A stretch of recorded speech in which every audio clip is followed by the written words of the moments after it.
Famous rover Reynardo plundered the floating isles. Then his mother called him to her deathbed.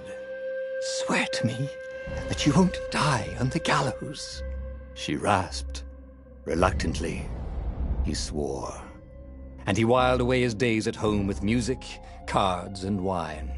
But the Emperor had changed. He'd been good once, a shy, almost humble toad. He'd built universities. Then people started whispering about mass graves in the woods, midnight rituals, victims screaming. The Imperial Ravens would round up entire villages, and no one ever returned. The Ravens had come to Ubar scouting for ancient books said to be of great power. But the librarians had hidden the books, so they'd burnt the librarians. The citizens, outraged, had driven them off. The Ravens had come back with dropships. The kid had fled with one of those books. He was brave and dumb and wanted to join the rebellion.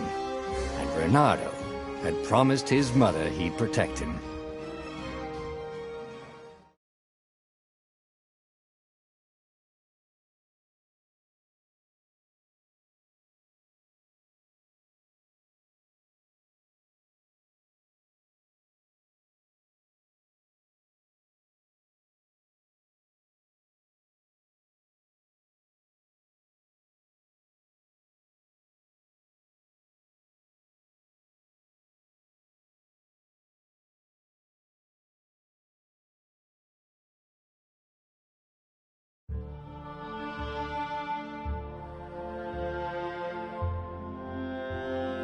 The kid was looking down, watching his city burn. "Sorry, kid," Reynardo told the kid. "Look, if we give them the book, they'll leave you alone." "My mother died for this book!" "I promised her I'd protect you." "Oh, damn it." The kid had run off. With the book, of course. So Reynardo had to run after him.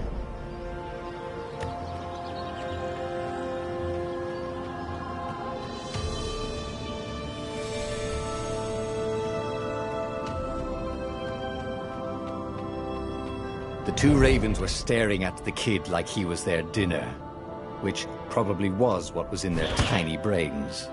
"Hey," Reynardo said. They cocked their heads at him. "Pick on someone as ugly as you." Wait, that didn't come out right. "For the Emperor!" The ravens cawed and rushed at him.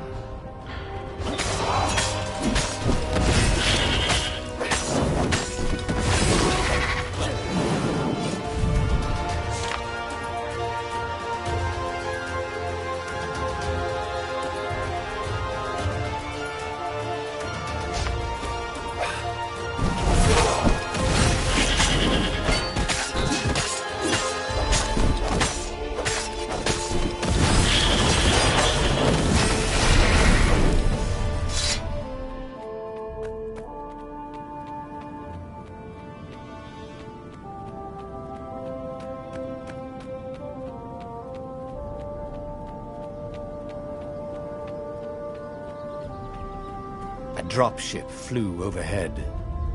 He hoped they hadn't noticed him. The kid.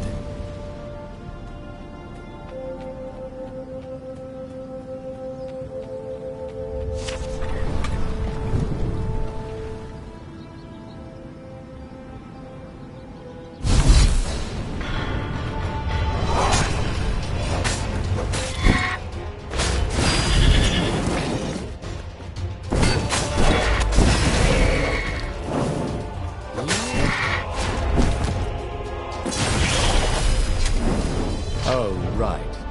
The Gate of Heroes. Someone's idea of a joke, making the skyship docks a gated community. You needed a hero's sword to open it.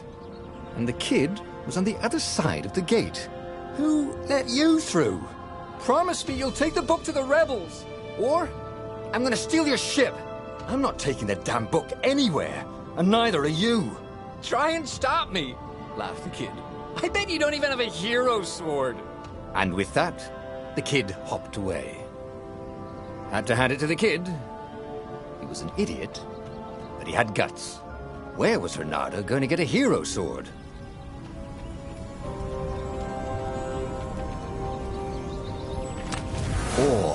And wind essence? That sounds about right. I'll need a workshop, though.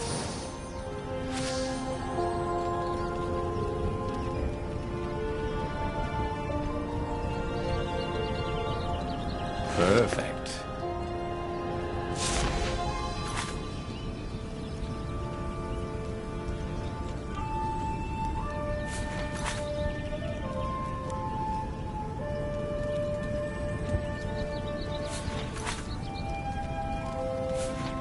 Hero Sword, QBD.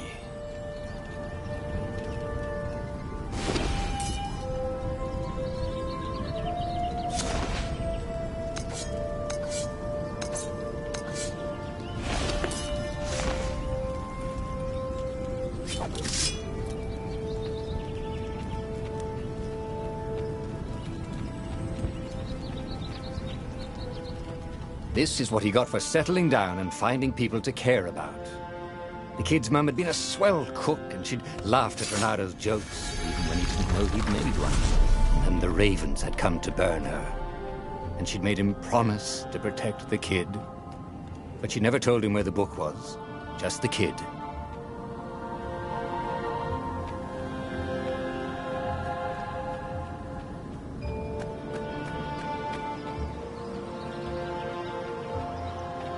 He came up to a ledge.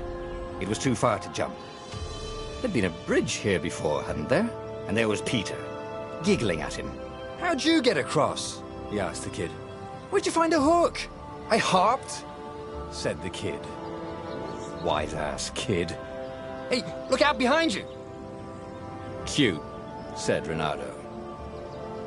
Oh, ravens.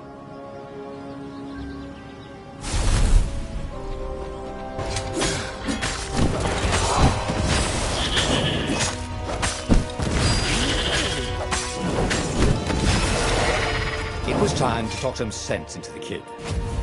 Just hook his way across the ledge and chase the kid down. Thing was, he hadn't used his hook since he'd retired. Damn it. Maybe if he meditated at that altar there, he'd remember his old skills.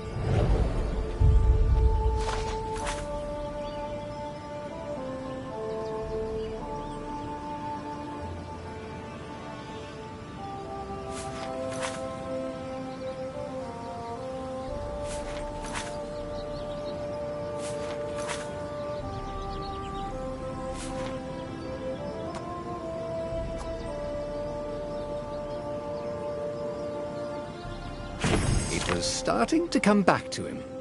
Something you never completely forgot, like how to freeze time when attacking. The more he fought, the more he'd probably remember.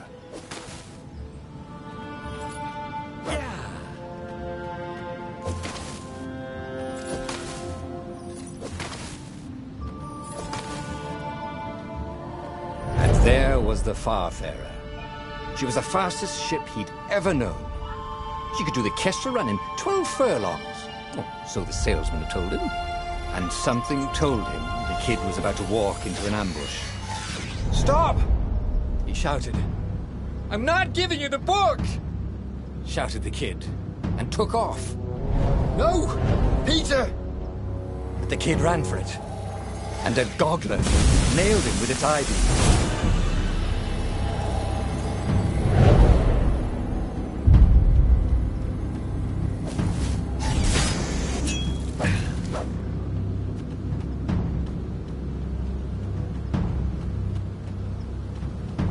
The book was unburned.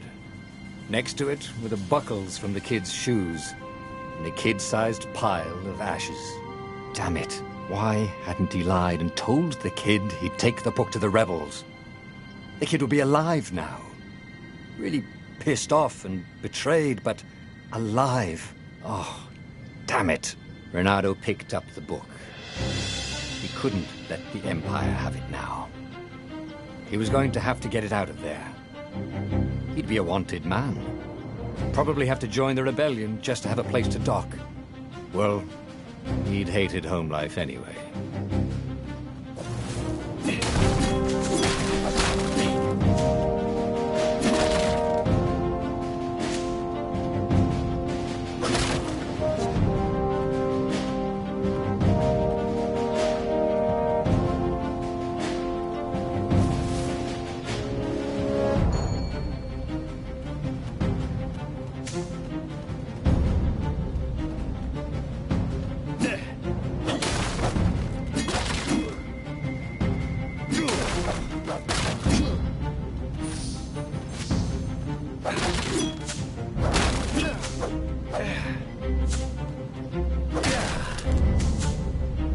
What was the big deal about this book, anyway? Maybe he should open it and find out. All that had been years ago. How many? The war was a blur, and now 3 Raven scout ships were chasing him. Where are you running, rebel? Cawed the Raven captain over the loudhailer. Renato could see them cranking up their catapults. Just going out for milk? Renato yelled back. Where can you run? Laughed the Raven horribly. Far behind him, another city was burning. The dark cloud above its island was thousands of Imperial ships. The fleet was doing a thorough job. Take us to the rebel base! I will spare your life! It cawed. The entire jury-rigged rebel fleet was only a few islands to the east. Beyond that were only the pillars of heaven. A sea of endless blood-colored tornadoes. The rebellion was out of time. Unless Renato could bring a game-changer. Maybe he could. Renato had found out where he could find the pieces of the Sky Ripper, the legendary weapon that had exiled the lost gods. Surely a legendary weapon could win the final battle. On the other hand, his old friend Lapino had sent Renato a desperate message saying he had a brilliant scheme to save the rebellion. If Renato could only rescue him. Renato dived the Farfarer towards the abyss. As he felt the heat of the jet stream, the Raven ships peeled off, not stable enough to follow him down there. Now it was time to choose. Lapino or the Sky Ripper?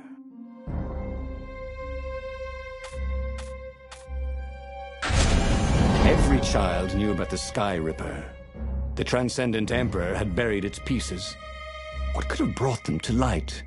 This Emperor, Isengrim III, had once been kind, but he'd gone mad.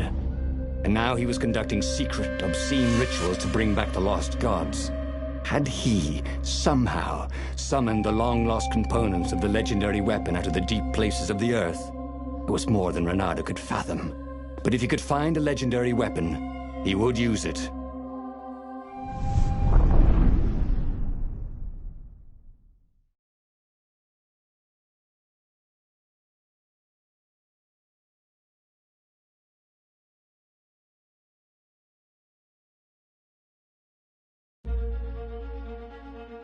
As he set foot on the island, Renato could not help but feel a tinge of guilt. He'd left Lapino behind. He hoped the Mad Rabbit had somehow escaped the Ravens. He hoped they hadn't eaten him. If they had, he hoped they hadn't eaten him alive. Why had he chosen the Sky Ripper? Renato never made plans that required constant vigilance. He was a hero. He didn't think too much. He just went with his gut and hoped it all worked out. The Sky Ripper was a long shot. He'd have to devote himself to it. No side journeys, no rescuing old friends. That was against his nature. Could he stick with it?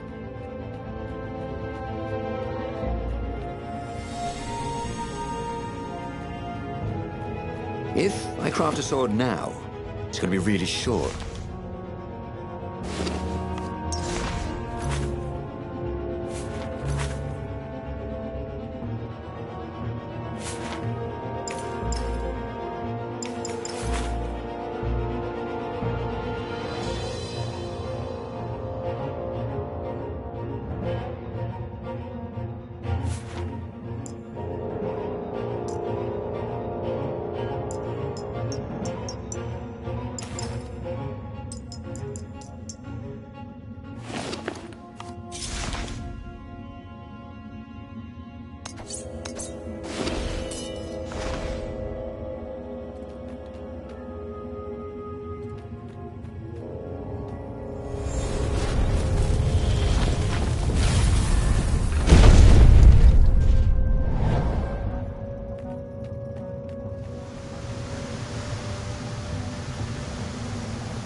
Huh?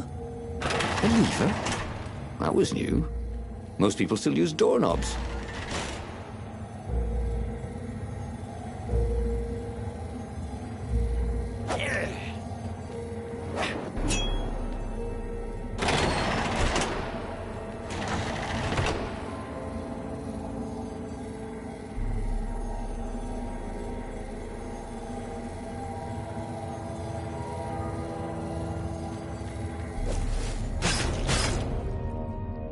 Ha!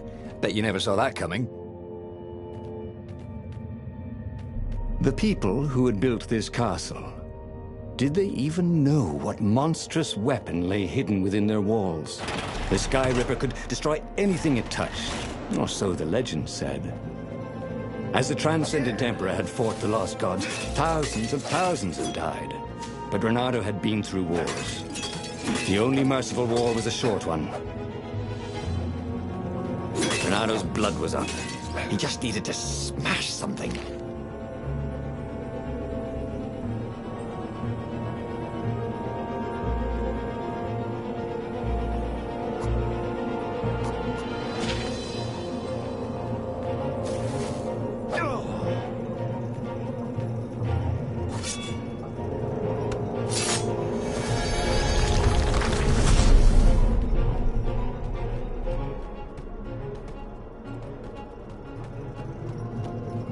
Can't we just agree to disagree?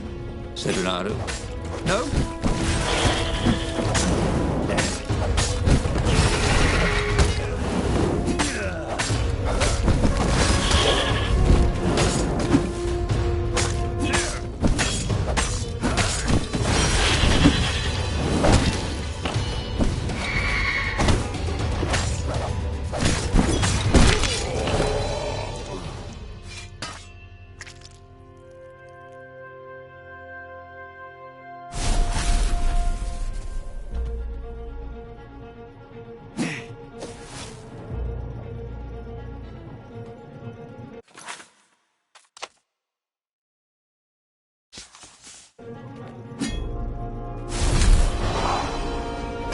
Come over here.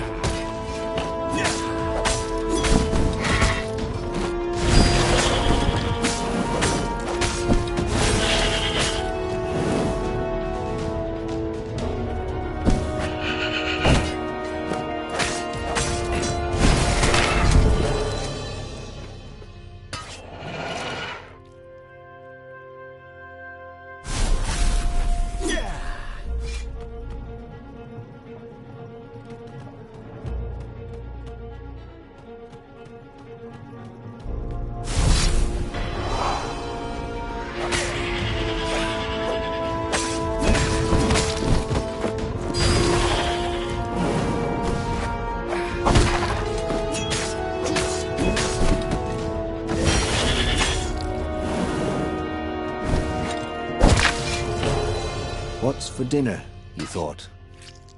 I hope it's not broccoli.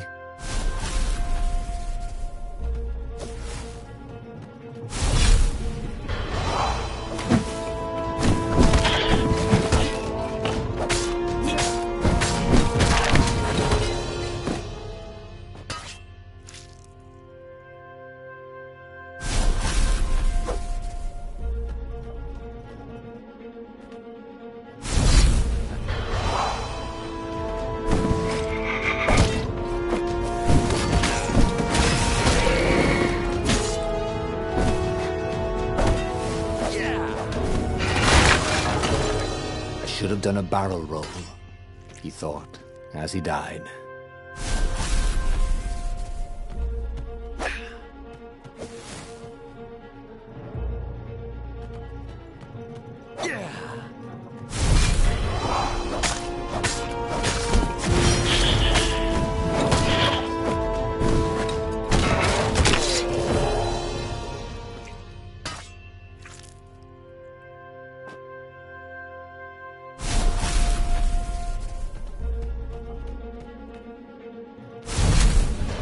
felt a little better.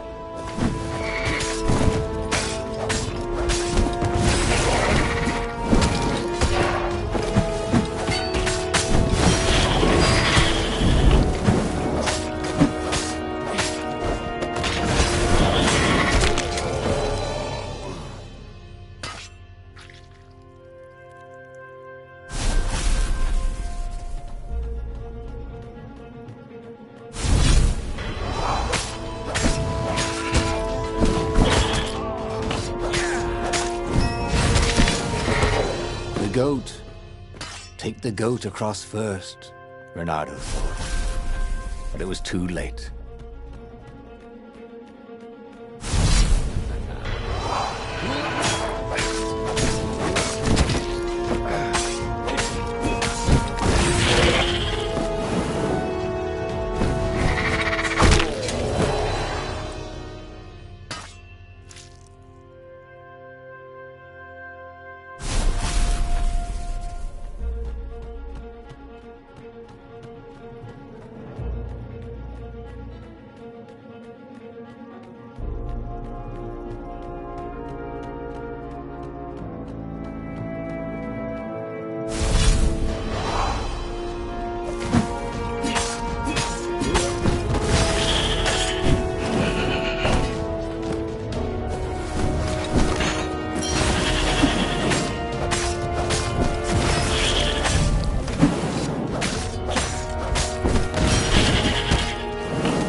Reynardo wondered if he could learn to cook this way. Probably not.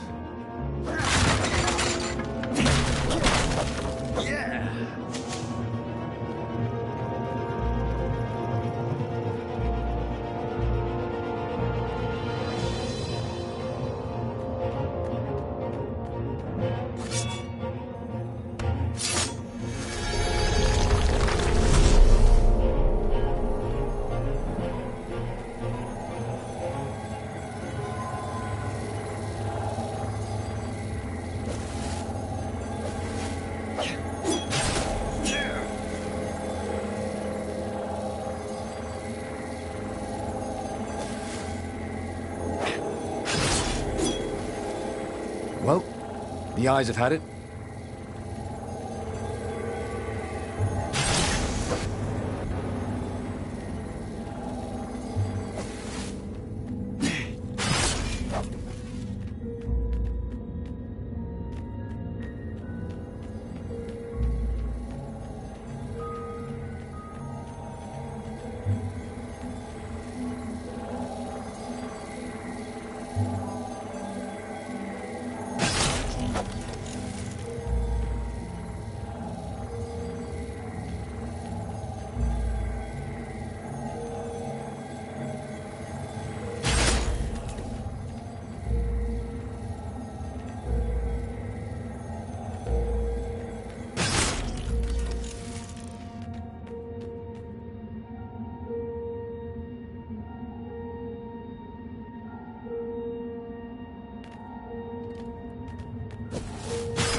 For living.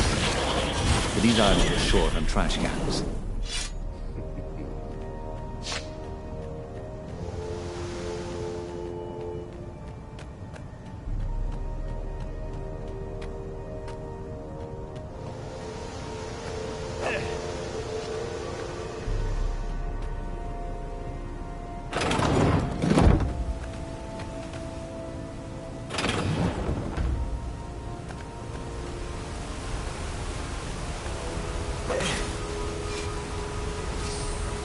All this ore, Reynardo could forge a really great sword. He was a master forger. That probably wasn't the right word.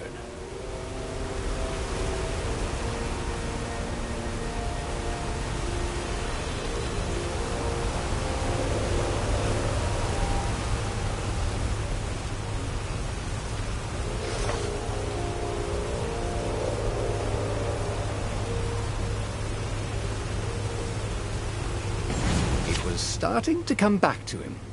Something you never completely forgot, like how to freeze time when attacking.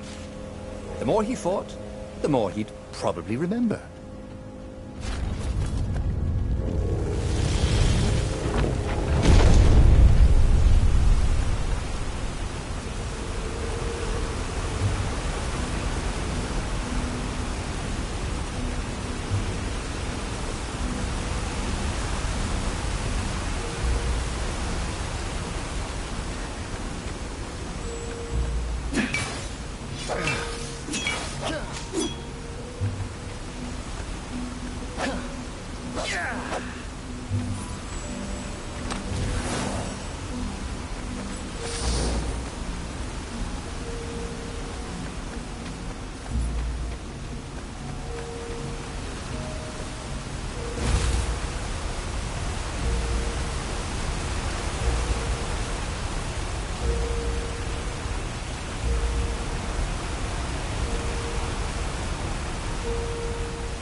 There it was.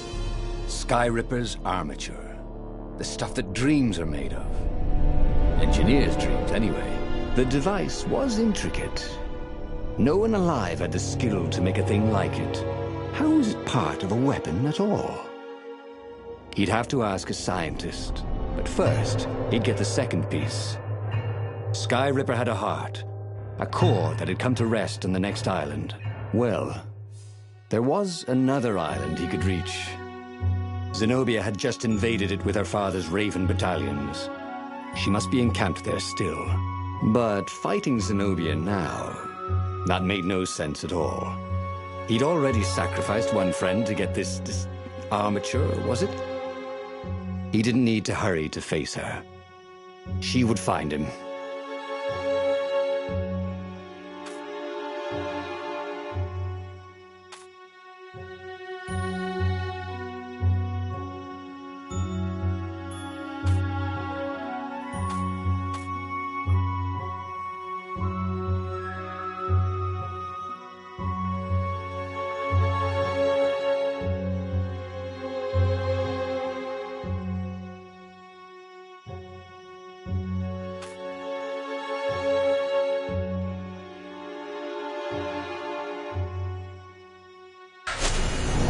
Asked himself why he changed course to confront Zenobia.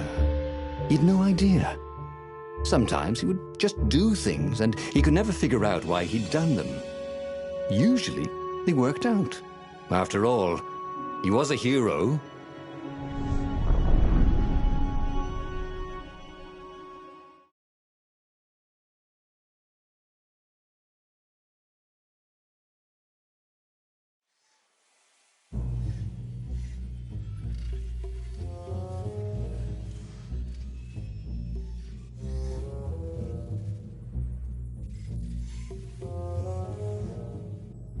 The truth is, though, he wanted to see her, wasn't it? It had been a dozen years since Swordfu School. He'd followed every rumor about her, every scrap of news. Not that he still loved her. After all, she was his enemy. No, it was solely because, know your enemy. But it would be great to see her. Even if they faced off across sword points, as they'd done so many times at school. The world was a less interesting place without her.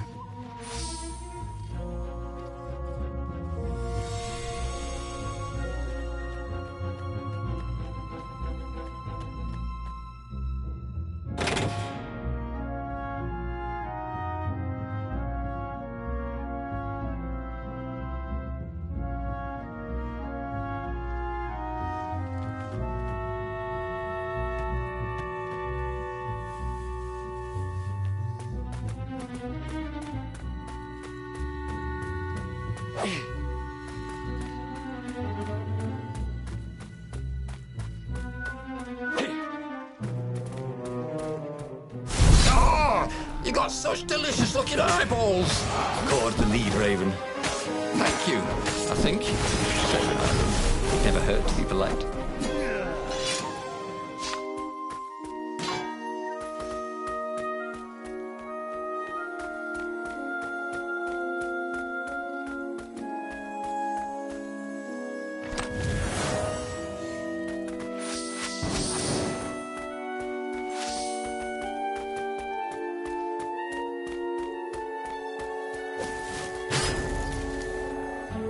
These things really slice like ham.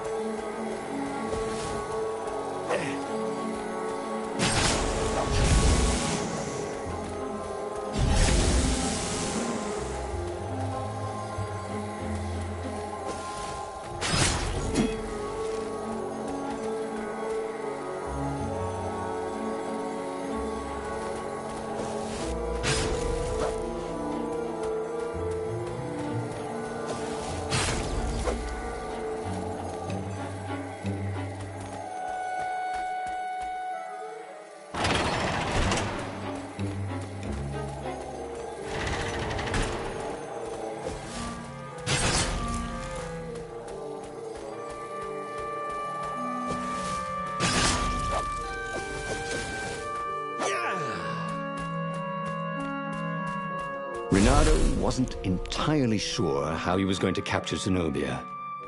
She'd be expecting him. And he didn't have Lapino to cook up a clever plan.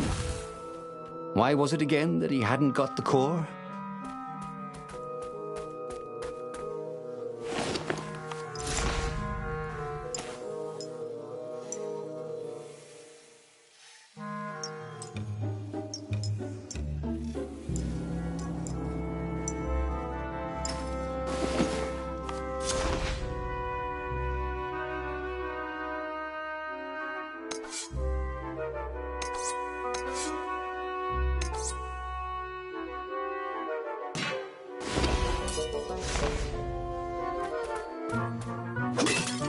Renardo had been the terror of the sandcastles when he was 2.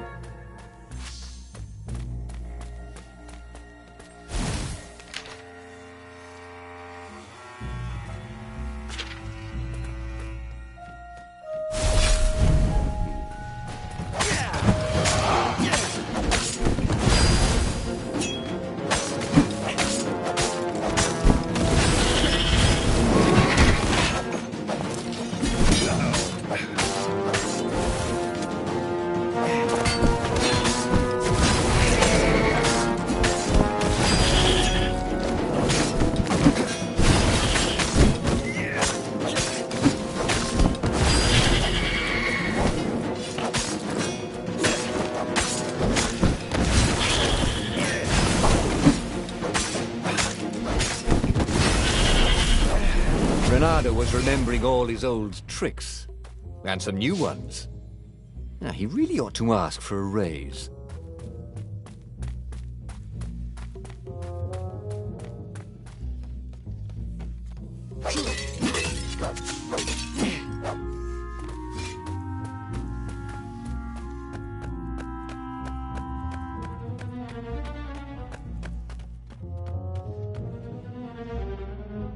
Renardo slinked through Zenobia's ship, making no sound at all. Where were her guards? Finally, he reached her bedroom. She was curled up on her bed. Oh, he'd forgotten how beautiful she was. How sleek, how soft. He tapped her on the shoulder with his sword. She vanished, and he suddenly noticed he couldn't move except his mouth. In fact, soon he couldn't keep his mouth shut. He told Zenobia everything. Skyripper, the rebellion plans, even where the secret rebel base was, until he was hoarse. It was some kind of truth spell. A talky truth spell. She called her father by Farspeaker Toad and filled His Majesty in. But why didn't he get the core? croaked the far speaker in something like His Majesty's croak. Because I missed you, darling. Renato grinned. He doesn't even know why, frowned Zenobia. That makes no sense. It's a trap, shouted the Emperor. I'll meet you at the outpost, and I'll bring my interrogators. If Renato came face to face with the Emperor, maybe he could assassinate him. But maybe it would be smarter and safer to turn Zenobia against her father. What are you doing? Asked Zenobia. Did you ever wonder why the Emperor adopted you? He asked her. She shook her head. He told her. His Majesty wanted to bring the lost gods back. They could make him an eater of souls, an immortal. But to seal his bargain with them, he needed a sacrifice. Someone who truly loved him. She was stunned. Furious. You're lying. Under a truce spell? It's a trick. You can't prove that. Take me to the observatory, and I will.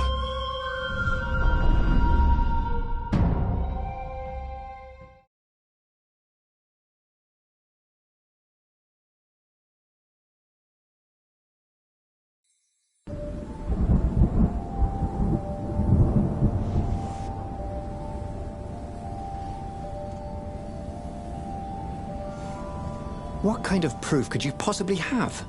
She said as they landed on the Nexus. Your father ritually sacrificed a village, and he left witnesses? The scientists resurrected one. Well, it's not really alive, but it can talk. A true witness. She frowned. The dead can't lie. Well, I bet they could.